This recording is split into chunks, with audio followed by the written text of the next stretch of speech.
fair to say that Ashley did not leave that parking lot alive? Her attacker was waiting in the shadows. Chad, this is what we're gonna do, and this is your part of it. Every time I hear a siren, I think they're coming for me. She was jealous of Chad. If I told my dad what she was doing to me, then she would do worse. Investigation I didn't feel was complete because we didn't get the other person. Somebody wanted to hurt Ashley Biggs.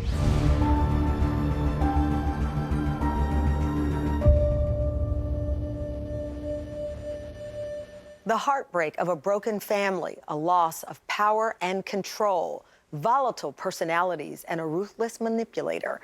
The anger and resentment builds as a powder keg of domestic violence is about to explode. That's what was happening outside the city of Akron, Ohio, when someone hidden in the darkness finally lit the fuse. We're a bedroom community in New Franklin. People out here live and they drive into Akron or Cleveland to work. 15,000 people maybe. It's not like a city, even though we are a city. Everybody in the communities know each other.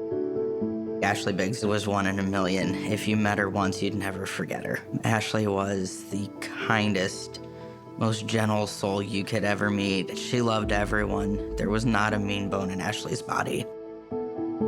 Ashley was a young girl, liked to go out and do stuff with her friends. And then she also enrolled in the Army in October of '07. My son Chad and Ashley met on a double date roller skating. They dated, I think they had their ups and downs. Ashley kind of bounced back and forth between males and female partners. Chad and Ashley were never married. She was young, around 18 when she had GC, and just not ready to be in the role of mother. She was retired from the U.S. Army, and she was working as a pizza delivery person for one of the bigger pizza franchise joints in the greater Akron, Ohio area. Wednesday, June 21st, 2012. The night's going to start off like a normal shift. It's going to be busy. There's plenty of orders coming in. The pizzas are hot. They get a call at 11:50 p.m. for a delivery in order to go out to a business address located on Turkey Foot Lake Road, with specific instructions for the driver to take the pizza around to the back of the business. This will be Ashley's last run of the night. With this late hour and little to no cars on the road, the late night crew expects Ashley to return rather quickly. She's not returned, and the crew is becoming concerned, and the manager is the one that places the call. I was called in the evening by a supervisor. They had a missing female by the name of Ashley Biggs. She had delivered a pizza to a local business that was closed down. She did that, and then she never returned back to the pizza delivery. Relatively quickly, the deputies are on scene. They're going to go where the delivery was scheduled for. When we showed up at the original scene, there was evidence that there was a struggle there. They don't find Ashley, they don't find her vehicle. What they do find is a large amount of blood on the pavement. They also find skid marks. You could tell that somebody had been lifted up and put into a vehicle, and that vehicle driven away. When you're arriving on scene, as an investigator, what you are seeing and what your experience is telling you is that something very personal happened here. The police find cash at the scene, so this will be an indicator to them that this wasn't some kind of botched robbery. This looks like we have a situation where it's personally motivated. Ashley was targeted. Everything that's taken place up to this point is deliberate and planned. Somebody wanted to hurt Ashley Biggs. They found her body inside of her car in a cornfield in Wayne County. When they arrive on the scene, an officer approaches the vehicle. He can see through the window that there is a female wearing a pizza franchise shirt. She was laid down in the back seat, face up in her vehicle. She was zip tied from her legs all the way to the top of her arms. There are some kind of taser wires coming off of this individual. Ashley's blood was on the passenger side dashboard, which indicated somebody else was driving that vehicle, most likely. Told me someone obviously had to do this and drag her up into that car. They tased her, beat her, and strangled her with the industrial zip cords, placed her in the back seat of her vehicle, using her own vehicle to transport the body. It was a very violent death. I'll never forget that night. I was actually a third shift caregiver at a nursing facility, and a friend from our group called me to let me know that Ashley was missing. I think I probably paced a hole in my work floor, just trying to keep myself moving. I didn't want to believe it, but I knew that what we had always suspected had finally come to fruition. It is shocking. You never want to believe that the worst can happen until it does. Regardless of how much you prepare for something or how seated you think you are for it, when that hits, you're shell-shocked. You're always going to look to somebody that they know, because that's often where they find the killer. Ashley chose to live her life as a lesbian. He felt that it was sick. He made many threats.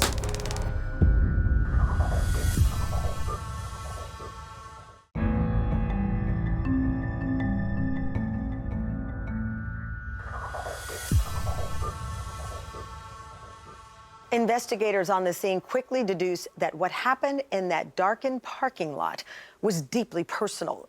It doesn't take long for them to come up with a prime suspect and get hot on his trail. Police immediately identify at the ambush scene that this is probably a personally motivated attack, that somebody set this girl up. From what information we learned about it from Ashley's friends, there was a pretty bad relationship between Chad Cobb and Ashley. That made us think that there was something wrong there, that, it could have been him. So that's why we kind of zeroed in on him first. They learn that she's been in this contentious and costly custody battle with her ex-boyfriend, Chad Cobb. Chad is a dad, first and foremost. He loved his kids. Chad didn't date a whole lot. His main concern was raising GC. In the winter of 2007, he met Erica. Subsequently, they had 2 more children together. They did get married. Erica had once told me that she was jealous of Chad and GC's relationship.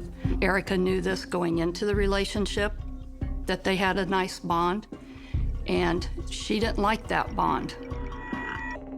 Ashley did talk to me about the relationship between her and Chad, and it was very tumultuous. He, from the get-go, was not kind to her. He was physically, emotionally abusive. We saw her demise coming, and he made it very clear that if she ever tried to take their daughter from him, he would hunt her down. After their split, Ashley chose to live her life in the gay community as a lesbian. He didn't like that she was dating women, and he didn't like that there was the idea of having their daughter around that. When Ashley did have visitation with GC, there were times Ashley would pick her up and there would be multiple females in the vehicle. He felt that it was sick.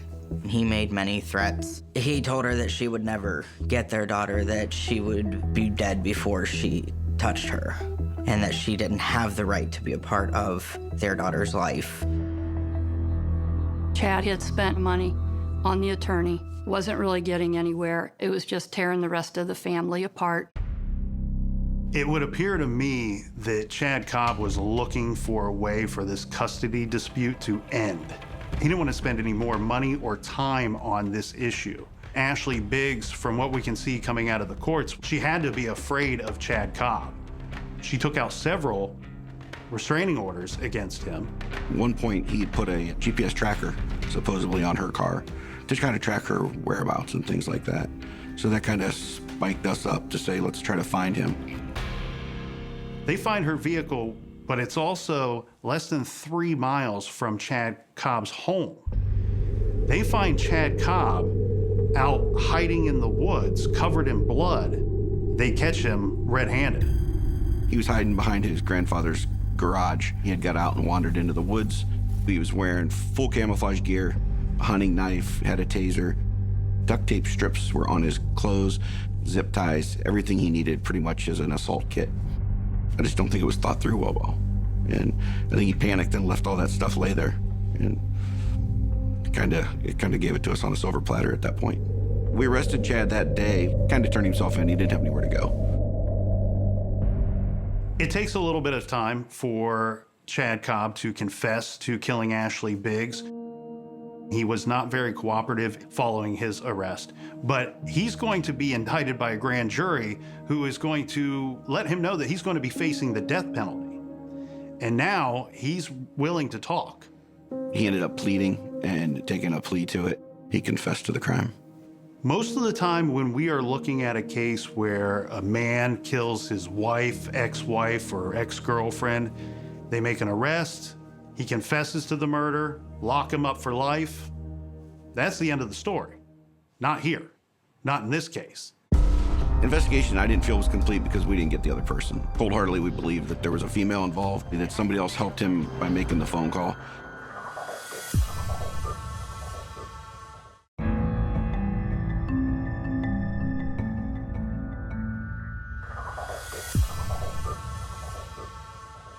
Chad Cobb is almost immediately arrested, pleads guilty, and is sentenced to life in prison for the violent murder of Ashley Biggs. But veteran police investigators strongly believe he didn't act alone. The problem for them is they don't have proof. And while Chad Cobb sits in prison year after year, he's still not talking.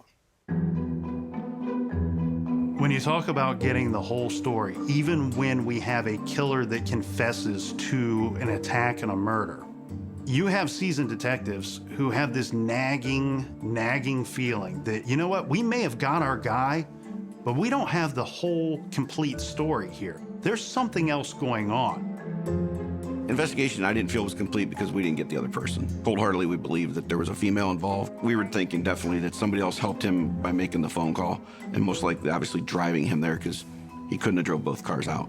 The person that placed the call for that pizza that night that ultimately sealed the fate of Ashley Biggs was a female voice on the phone. The call didn't come from Chad Cobb.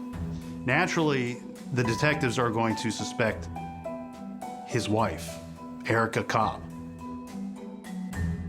When I came in contact with her at the house, first thing Erica said was she didn't want to talk to us out with an attorney. Most people, I would say, would be concerned a little for somebody who's missing. She had no emotions, didn't want to talk about it. So that kind of steered me to believe she was involved from the get-go.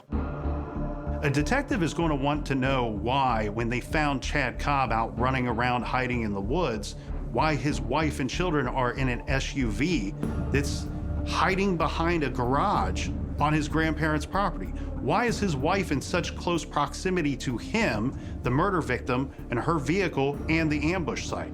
There would be days where I would just go out and follow her to see where she would go to. She ended up going to one of her husband's best friend's houses. Erica moves on very quickly. Chad Cobb, he's put away. Lock him up. He's going away for life. But Erica, very quickly, she has Christopher Michael Stefanko, Chad Cobb's best friend, move into the house with her and the kids. She got really friendly with Chad's best friend. She was pregnant before Chad ever got sentenced. Not too long after that, we have a divorce and we have Erica getting married. And at some point, it becomes difficult for Chad to see any of his kids. It seems like he had a lot of love for these kids, and losing them and not being able to see them was the final straw for Chad Cobb. Oh yeah, he was pissed. Chad has always been there for his kids. He was allowed to by the courts to be able to see them. Erica chose not to and cut him out. Chad ended up talking to us. He said that she had her part to do. He had his part to do. He lets the detectives know, hey, my ex-wife, Erica, she was involved in this. Chad Cobb told us that Erica was the one who made the phone call to order the pizza in that evening. She had just as much to do with it as he did, even though he is the one who physically killed her. There was also a recording that was made by Chad Cobb's mother. I put a recorder out.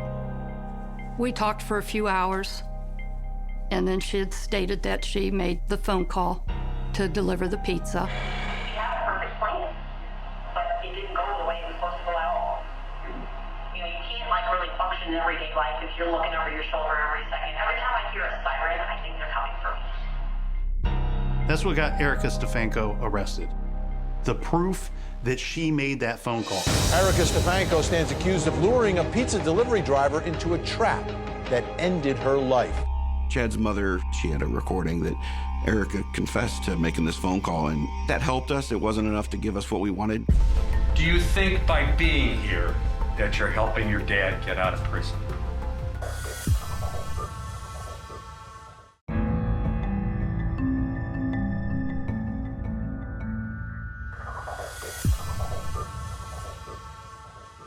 After years of taking the rap on his own and stewing in prison, Chad Cobb is fed up.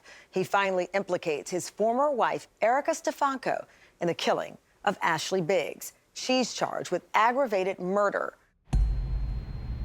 Ladies and gentlemen, we will proceed with opening statements. The state of Ohio does have the burden to prove each element in this case. Ladies and gentlemen of the jury, we are here today to hold this defendant, Erica Stefanko, accountable for what she did on June 21st, 2012. We are here to hold her responsible for the actions she chose to take that day. Whether you hold Erica Stefanko accountable as the principal actor or as an accomplice, all roads lead to the same place. Once you see the evidence and the testimony, all roads lead to Erica Stefanko being found guilty. This murder of Ashley Biggs could not have happened if Erica Stefanko and Chad Cobb did not work together. It was planned together, and it was carried out together. Ladies and gentlemen of the jury, the state is confident once you hear the evidence, you will find Erica Stefanko, the defendant, guilty.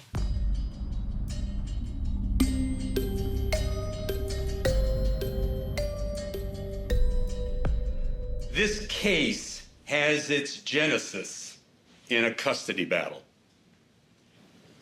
So Mr. Cobb develops in his own mind a plan. And that plan is, I know how I'm going to make sure I get custody. I'm going to eliminate the mother. She gets to that parking lot, and there only Chad Cobb.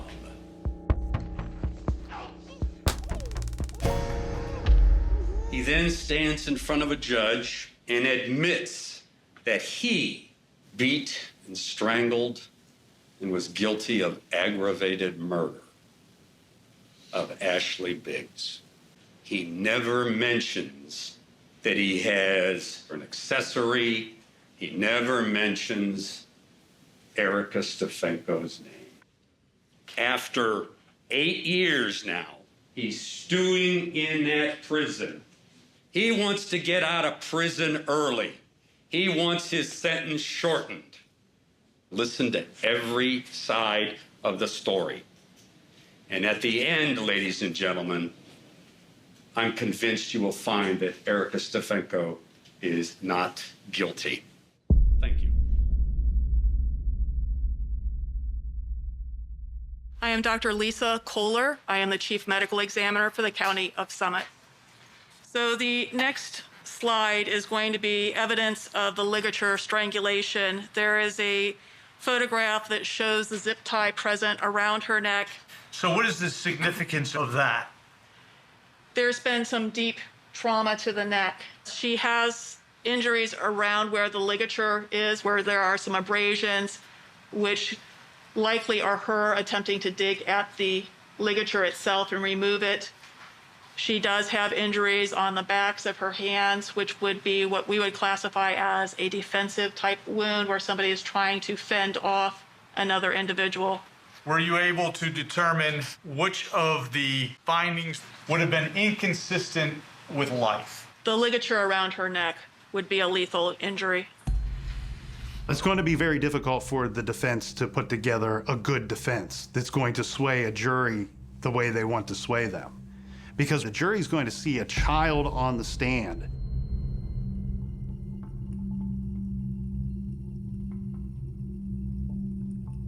We would call GC.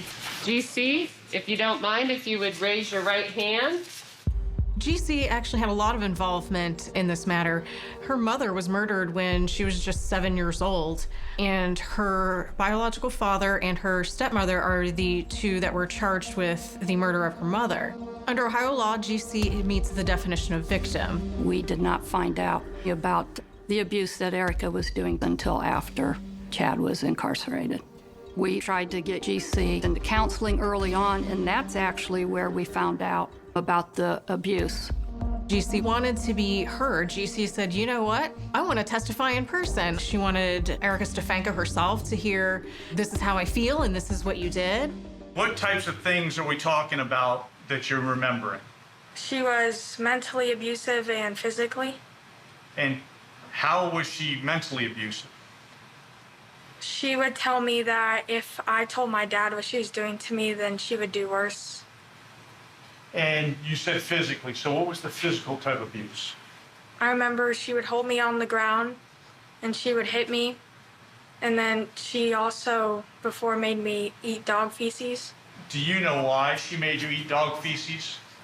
Because she was jealous of my relationship with my father.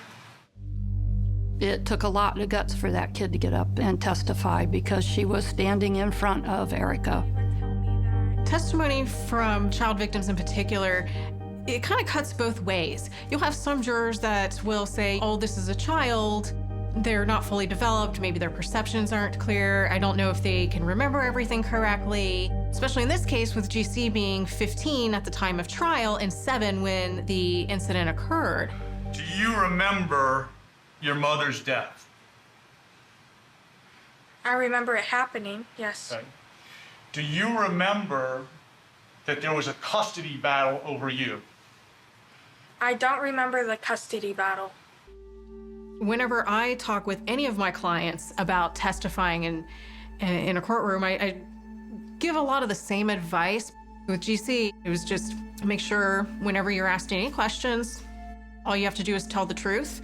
If the answer is I don't remember, if that's the truth, that's the answer. You said you remember when she died. Do you have any recollections of that night? Yes. Do you have a memory of Erica making a phone call? Yes. Tell us about the phone call. I can remember her, and I remember hearing it but not seeing it. And I know she ordered a pizza, and I can remember that she did not use her name. Do you remember what name she did use? No. She was there when Erica placed the phony pizza order. She said, not only did my father kill my mother, but I was witness to some of the murder plot. GC, I'm going to ask you a couple, I'll say, sensitive questions. Do you know why your dad is in prison? Yes. Why is that? Because he did some not so nice things. I'm sorry, ma'am? Because he did some not so nice things. If a defense attorney seems to be a little overly aggressive with a victim while they're testifying, especially a child victim, my spidey senses are tingling, so to speak. I'm watching for it. You are not going to bully my client, and you are not going to go after this kid on the stand. Is it your understanding that he did some not so nice things to your mother? Yes. Do you still love your dad? Yes, I do. Would you like to see him get out of prison soon? Yeah, he's my dad. This defense attorney did his job, but had enough respect for the situation and knowing that going after this kid is not going to help his client in any way. Do you think by being here that you're helping your dad get out of prison? No, this isn't his case. I'm sorry, miss. No, this isn't his case. I don't think the fact that GC was a child testifying was the clincher in the whole thing. I think it was just one puzzle piece to help connect the dots of all the other evidence that the prosecution had. Who does the state wish to call as its next witness? Call Chad Cobb. Is it fair to say that Ashley did not leave that parking lot alive that night.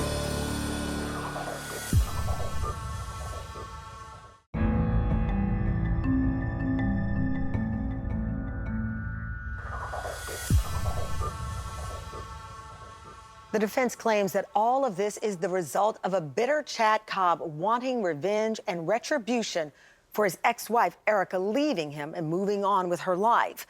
The prosecution calls Cobb himself to the stand via remote video from the prison where he is serving a life sentence. He tells his side of the story. But will the jury believe a convicted killer? Who does the state wish to call as its next witness? Call Chad Cobb. Chad Cobb. He testified today from the correctional facility where he is located, spending the rest of his life, no possibility of parole. He was testifying via the internet. After that conversation, did you stay there at the tree with Erica, or Yes. did one of you leave the tree? Erica left and walked back over to the Lincoln. So when she walked over to the Lincoln, what did she do? She made a phone call. What did you hear Erica say on that phone call? I remember her saying somebody else's name, and I remember she ordered a pizza. Where were you when Ashley got out of the car? I remember I was somewhere on the other side of the parking lot. I was approaching and made myself known. And how did Ashley respond when she saw you there? Worked up. At the end of the day, there are three people that know what happened. Chad Cobb knows what happened. Erica Stefanko knows if she was involved or not. And the third person is not here to tell us her side of the story. Is it fair to say that Ashley did not leave that parking lot alive that night? Yes, sir, that is accurate. If I would have cooperated with the state and gave them the information that they sought, I don't know what would happen, Erica, because I can't understand why she was able to walk out of the police station the same day that we both were put in there. I mean, I got hauled off to jail and she walked right back into the home of everybody and everything that I love. What stays with me about this case is the uncertainty. Is Chad Cobb simply upset and angry that his ex-wife moved on with her life and he's stuck behind bars for the rest of his? Does he start bringing all this stuff up then for that reason and that reason only? Is it fair to say that you and your family still hold out hope of you getting out of prison? I would say it's fair to say that. Is it fair to say that your mother, Cindy Cobb, also holds that hope? Yes, sir. Chad's mother came to us years after we arrested Chad. In 2018, it was brought to our attention. She had a recording that Erica confessed to making this phone call and having knowledge of the details and things that nobody else would know about the homicide. Cindy Cobb holds on to this recording for a couple of years. Chad Cobb sits in prison behind bars, knowing all this time that his ex-wife, who's taken up with his best friend, was involved in this murder as well. But nobody says anything. Attorney O'Brien, how would you like to proceed? Judge, at this point in time, we have Christopher Michael Stefanko here. What kind of mother is Erica Stefanko? An amazing, loving, and extremely caring mother. Did Chad ever threaten Ashley? He made a comment that when it was all said and done, that he wanted to keep her skull as a trophy. Chad started slowly with the abuse, whether it was tearing her down or, he'd strike her and then apologize. Oh, I didn't mean to do that. I was angry. From the time I met her, she spoke of her fear of him. The early morning hours of June 21st, 2012. Did you have any contact with Chad Cobb? I spoke with him on the phone. Between what hours? I believe 3 and 5 in the morning. The sun wasn't even up yet. Do you remember what Chad said to you? The very first thing out of his mouth was, I up. Attorney LaPrenzi, who do you wish to call? We call Cindy Cobb. Raise your right hand. Do you swear or affirm the testimony or statement you're about to give shall be the truth, the whole truth, and nothing but the truth, so help you God? I do. I testified about the phone call, which GC stated all along, and it's in her counseling records, that she overheard Erica make the phone call. You made a recording. Yes, sir. Who was there when you made that recording? Just Erica and I. Where was the recording made? In our barn. You told me that you made the phone call and you set the meeting up. Chad said this is what we're going to do, and this is your part of it, and I did exactly what I told you to do. If everything had been told exactly as it happened, then we won't be in prison right now. She's admitting that if everybody would have seen everything the way it went, they would both be in prison. That was one of her quotes, I believe, inside this tape. It wasn't because it was forcing me to do it. It was because he said, this is your part, and this is what you're going to do. He came up with how to do it. He executed almost all of it. The part that he executed went totally awry. How could she know that if she didn't know the plan? Do you know? I do not know the answer to that.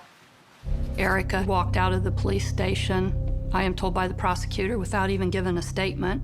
I'm thinking she's the mastermind. We would fight about it. I'm like, this is the only way this situation is going to go away. I didn't know that at the time, but he really felt pressured by me to do something about it. Has a chance at life. So then she tells you after that, now GC has a chance at a life. Correct. All this in the context of your son getting ready to give up his rights. Yes. And she's explaining to you how she wasn't going to let him do that. Yes. Do I feel bad about what happened to her?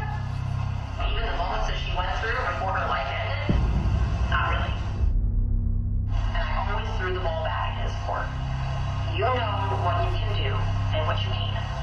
If this is something that you think you can do, then I'm okay with it and I agree with it. Attorney O'Brien, you may proceed with cross-examination. Now, Chad is your only child. Is that a fair way of putting it? Correct. If Chad went to trial and lost, a jury could have recommended the death penalty. Yes, sir. Now, Chad pled guilty and he was sent to prison. Soon after he went to prison, he filed an appeal. Even though he just, to save his life, he pled guilty. Yes, sir. This case had its genesis in a fierce custody battle. Would you not agree? Yes. Chad wanted to go to trial, wanted to tell the story, didn't want to see this happening to another family. But he was also told at that time that his trial had to be closed by a year's anniversary date. If it was not, all of the children would all be placed up for adoption and none of us would ever see them again. So at one point in time, he takes responsibility for the murder of Ashley Biggs. And then a short time after he goes to prison, he changes his mind. I can't speak for his actions. Is it safe to say that you don't like Erica Stefanko? After what's transpired, that'd be fair. As much as you were trying to be supportive of me for him, you didn't say it, but I felt like in the back of your head, you still want to be blaming me for it. Which, it's not unreasonable, but it still didn't put me in a comfortable spot to be here.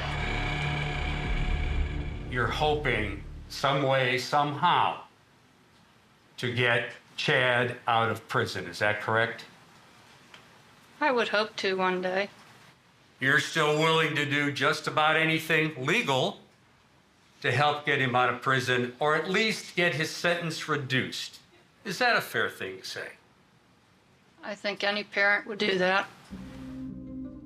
Going through the trial with Erica Stefanko, hearing the facts, seeing the photos, there was a lot we had never seen, and there were things that we hadn't heard.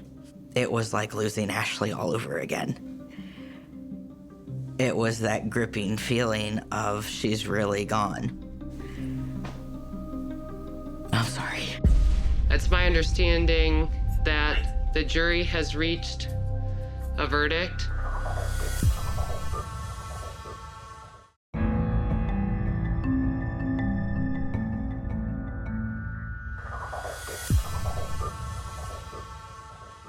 Nine years after Ashley Biggs' brutal murder and Chad Cobb's conviction, a jury is now poised to decide whether Erica Stefanko played a role in the crime or if, as the defense claims, she's yet another victim of Chad Cobb's vengeance.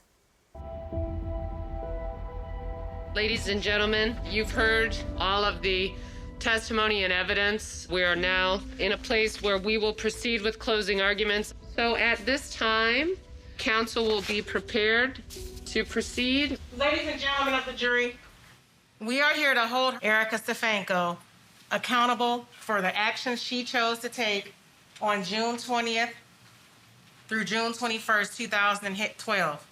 Now, whether you all hold her responsible as the principal or as the accomplice, it all leads to the same place.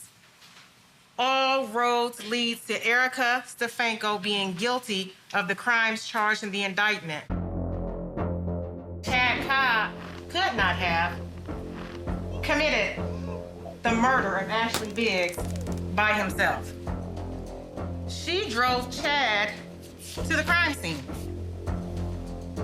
She knew why it was gonna happen. It was that custody battle. It was retaliation.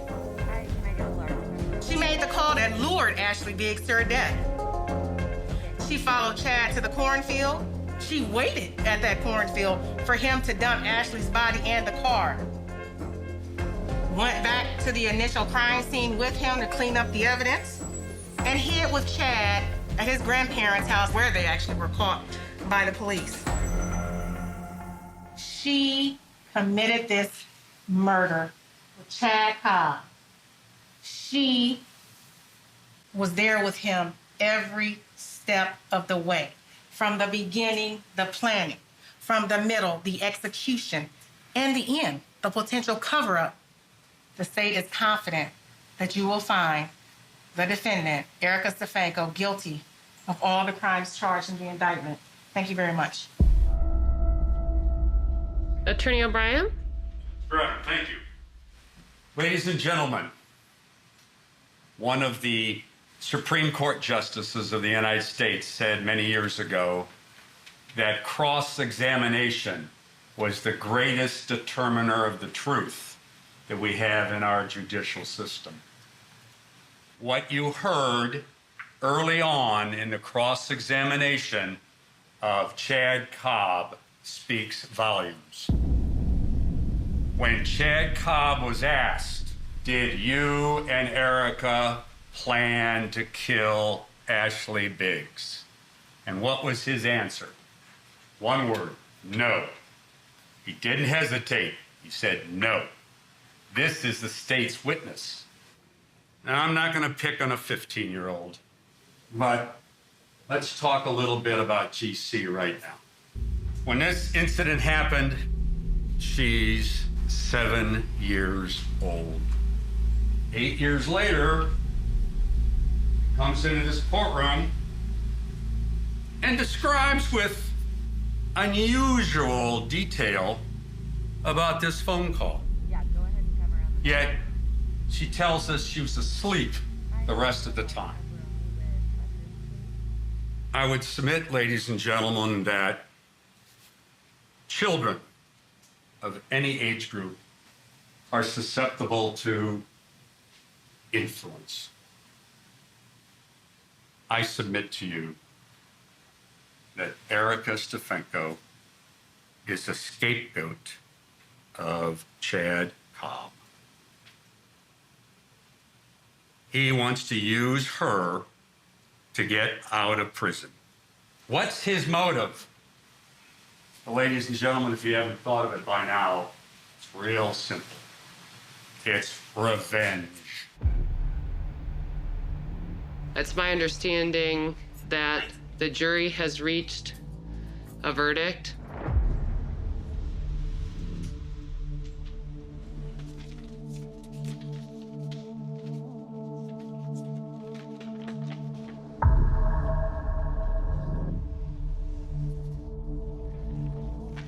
Regarding count 15, the jury has found the defendant, Erica Stefanko, guilty of the offense of aggravated murder. The jury says that Erica Stefanko is guilty, that she was involved in this premeditated murder that resulted in Ashley Biggs' death. Ms. Stefanko, the jury has found you guilty of the charges as articulated on the record. The two responsible parties are in prison. Sure, Chad Cobb can be a loving father. How much do you love your daughter when you kill her mother? That's where those two bypassed everybody else. They didn't care about all or any of these other people. They wanted things their way. And when they couldn't have it their way, they were willing to do anything they could to change that. It's a terrible crime anytime somebody loses their life. Chad does deserve to do time for his part in the crime. But also when you look at other incidences where people have lost their lives and what has been done, for him to get life without parole, I think is harsh. When cases like this, I say nobody ever wins. The dad's in prison for life. Mom's going there for 30 years. The children are with different parents now, grandparents, but they never get to grow up with their own biological parents now because of the decisions they made. So I don't think that's fair to the kids. You know, that kind of sticks with you. GC asked that I share this for her part of her story. Through everything I've chosen, the path that is right for me, and I have let the people in my life that I know want to be in my life and benefit my future. Anyone that I choose to have in my life will be by my own choosing. I've gone through tragedy and survived to be a strong young person that does my own fact-finding to make my own decisions and has the strength and knowledge to be able to stand on my own 2 feet. I feel safe after experiencing the outcome of Erica's sentencing, knowing that the world will be one person safer for at least a few decades. My father and I both know the tragedy she has caused, and there is still a lot to be told. I would like for her daughter to know that Ashley loved her very much. In fact, Ashley died fighting to be with her. She lost her life because she loved her daughter so much. If you are being abused, there is help. No matter how many times that person threatens you and tells you that no one will be there for you, there are people who will be, and please reach out. Don't stay silent, because those who remain silent are those who lose their lives.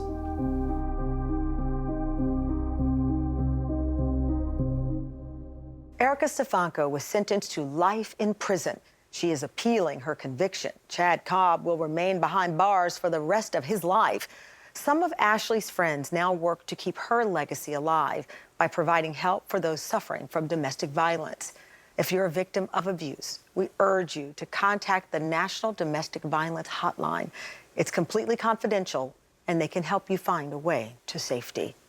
I'm Tamron Hall. Thank you for watching Someone They Knew.